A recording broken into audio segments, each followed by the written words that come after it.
Bowie said. We're free men, Travis, and we won't be led around like cattle. How about it, Davy? Think you can handle the rear guard if we try to move out of here?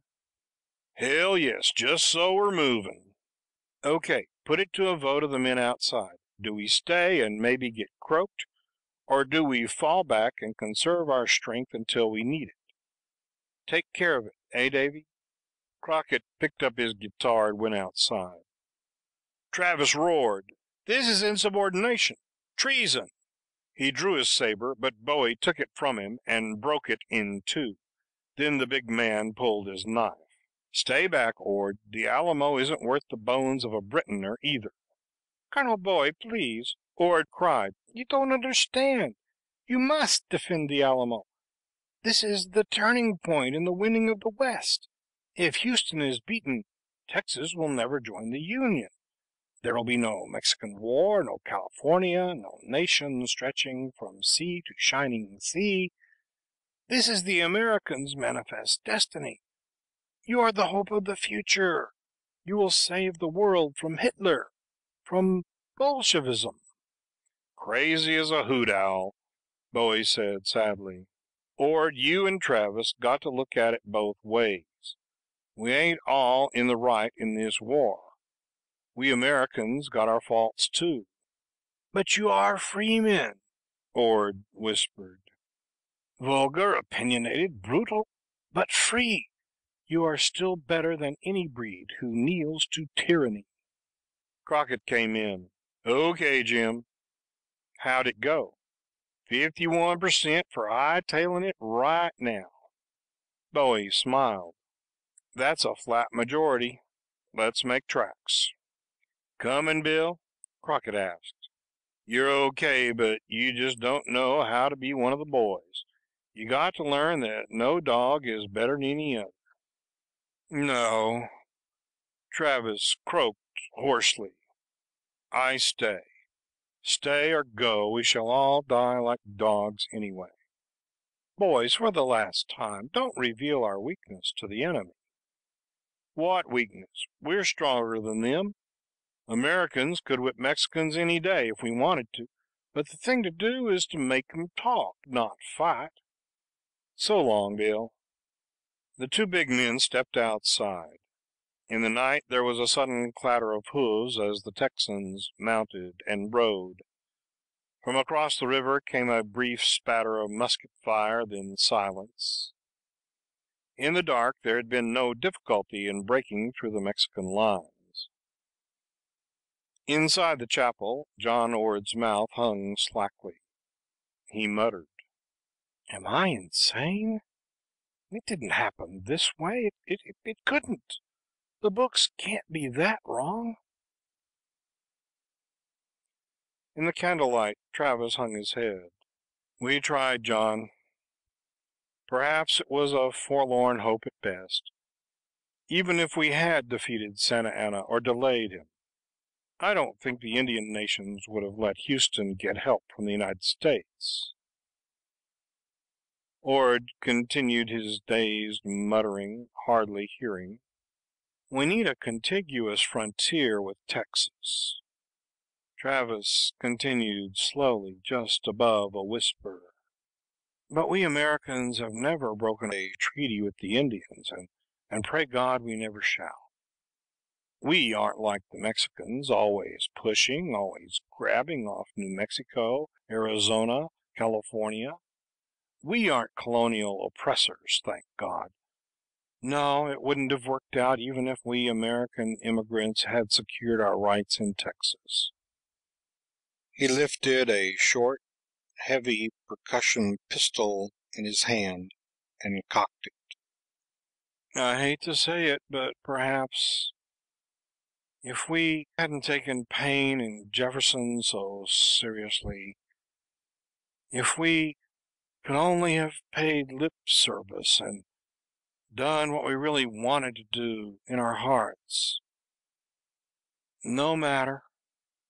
I won't live to see our final disgrace." He put the pistol to his head and blew out his brains. Ord was still gibbering when the Mexican cavalry stormed into the old mission, pulled down the flag, and seizing him, dragged him before the resplendent little general in green and gold. Since he was the only prisoner, Santa Anna questioned Ord carefully. When the sharp point of a bayonet had been thrust half an inch into his stomach, the Britoner seemed to come around. When he started speaking, and the Mexicans realized he was English, it went better with him. Ord was obviously mad, it seemed to Santa Anna, but since he spoke English and seemed educated, he could be useful. Santa Anna didn't mind the raving. He understood all about Napoleon's detention camps and what they had done to Britoners over there. In fact, Santa Anna was thinking of setting up a couple of those camps himself. When they had milked Ord dry, they threw him on a horse and took him along. Thus John Ord had an excellent view of the battlefield when Santa Anna's cannon broke the American lines south of the Trinity. Unable to get his men across to safety, Sam Houston died leading the last desperate charge against the Mexican regulars. After that, the American survivors were too tired to run from the cavalry that pinned them against the flooding river. Most of them died there. Santa Anna expressed complete indifference to what happened to the Texans' women and children. Mexican soldiers found Jim Bowie hiding in a hut, wearing a plain linen tunic and pretending to be a civilian. They would not have discovered his identity had not some of the Texan women cried out, "Colonel Bowie! Colonel Bowie!" as he was led into the Mexican camp. He was hauled before Santa Anna, and Ord was summoned to watch. "Well, Don Jaime," Santa Anna remarked, "you have been a foolish man. I promised your wife's uncle to send you to Acapulco safely, though of course your lands are forfeit. You understand we must have lands for the veterans' program when this campaign is over." Santa Anna smiled then. "Besides, since Ord here has told me how instrumental you were in the abandonment of the Alamo, I think the Emperor will agree to mercy in your case.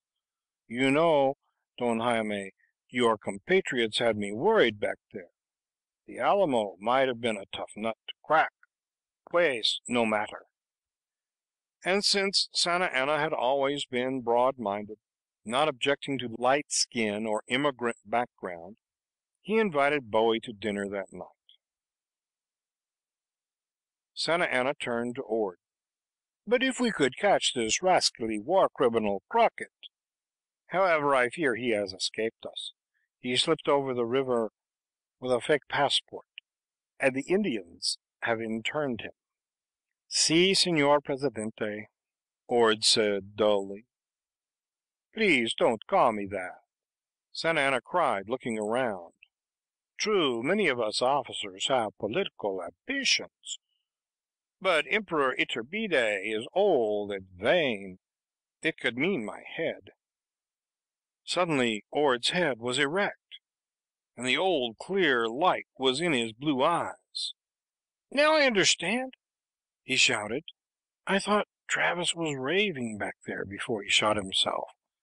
And your talk of the Emperor, American respect for Indian rights, Jeffersonian form of government.